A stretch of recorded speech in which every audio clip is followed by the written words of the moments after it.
En moins de 3 ans, les présidents Goïta, Tiani et Traoré ont élevé le standard de leur armée au-dessus de toutes les armées d'Afrique de l'Ouest.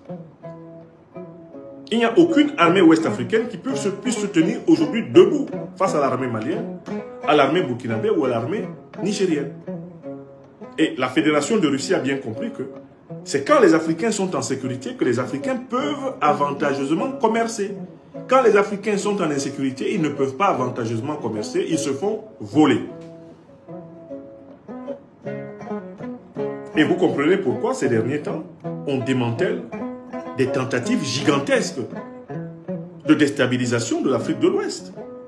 Il ne vous a pas échappé, il y a à peine 2 semaines, que tout le matériel de guerre qui a été saisi et qui se préparait à servir à une attaque triple contre le Mali, le Burkina Faso et le Niger, appartient à la stratégie, la même stratégie, celle qui a été élaborée par les faiseurs de la traite négrière, les colonisateurs, les impérialistes. C'est la même qui est utilisée pour aider les terroristes. Et ce sont les mêmes pays, les mêmes puissances. Celles qui ont pratiqué la traite négrière sont celles qui ont pratiqué la colonisation. Ce sont les mêmes qui ont pratiqué la néocolonisation. Ce sont les mêmes aujourd'hui qui opèrent comme des impérialistes en Afrique. Et ce sont les mêmes qui financent tranquillement les organisations terroristes qui les arment pour attaquer l'Afrique. Le deuxième cadran, c'est le cadran économique. Si on renforce la sécurité, c'est pour pouvoir vivre et jouir de nos richesses. Mais l'Afrique ne peut pas jouir de ses richesses si elle ne transforme pas elle-même ce que la nature lui a donné. Parce que quand vous prenez les richesses et que vous les exportiez à l'état brut, vous faites fonctionner les usines des pays bénéficiaires de ces richesses. Vous ne pouvez pas mettre fin au chômage chez vous. Vous ne pouvez pas mettre fin à la pauvreté chez vous si vous exportez les richesses brutes de votre pays vers d'autres économies qui, elles, les transforment et vont vous revendre les produits finis, fabriqués à partir de ces richesses à prix d'or.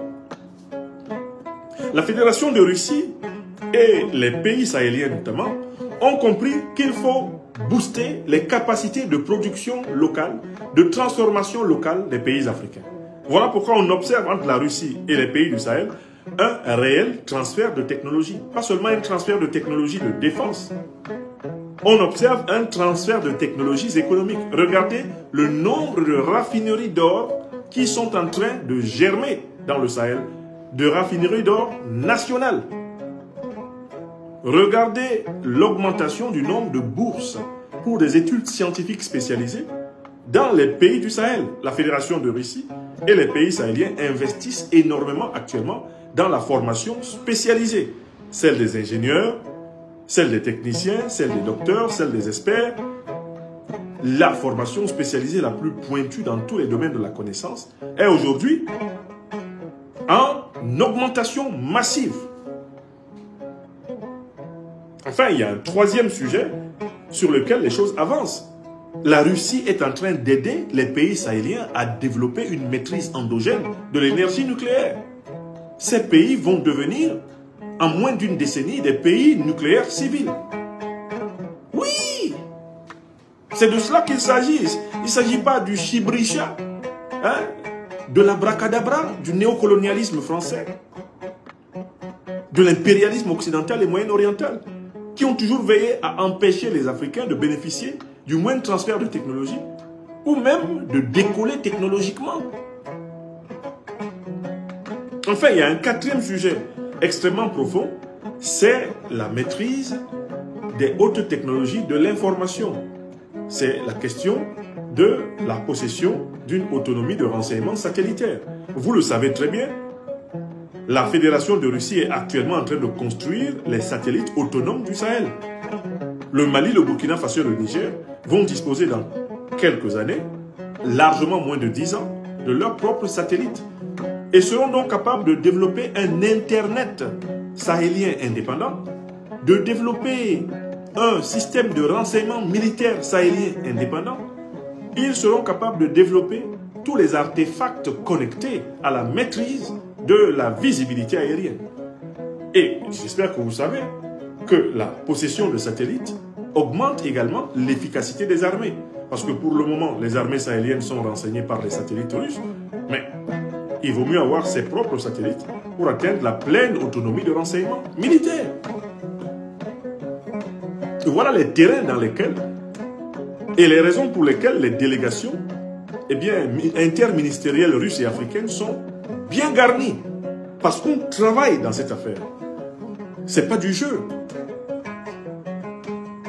Donc, je conclus ce premier point en vous disant l'accélération de la coopération russo-africaine ne se fait pas simplement du point de vue de la forme, une forme qui respecte les principes de souveraineté, une forme qui respecte le principe de la dignité des peuples, la dignité des civilisations, mais même du point de vue du contenu, mais il y a en réalité de la matière. C'est une coopération substantielle, il y a quelque chose dedans. Ça n'a rien à voir avec la coopération dans la France-Afrique, qui était et qui demeure essentiellement un océan de discours, une montagne de propos amphigoriques, mais n'aboutissant à aucune réalisation efficace.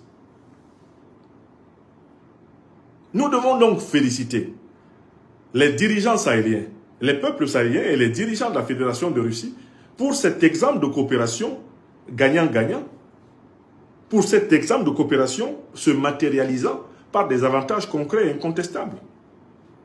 Et il faut inviter tous les pays africains qui continuent à espérer de l'Occident la gentillesse de les aider à se développer, à quitter dans ce mythe, à rejoindre cette coopération innovante, cette coopération proactive, substantielle, que nous observons et que nous encourageons à développer.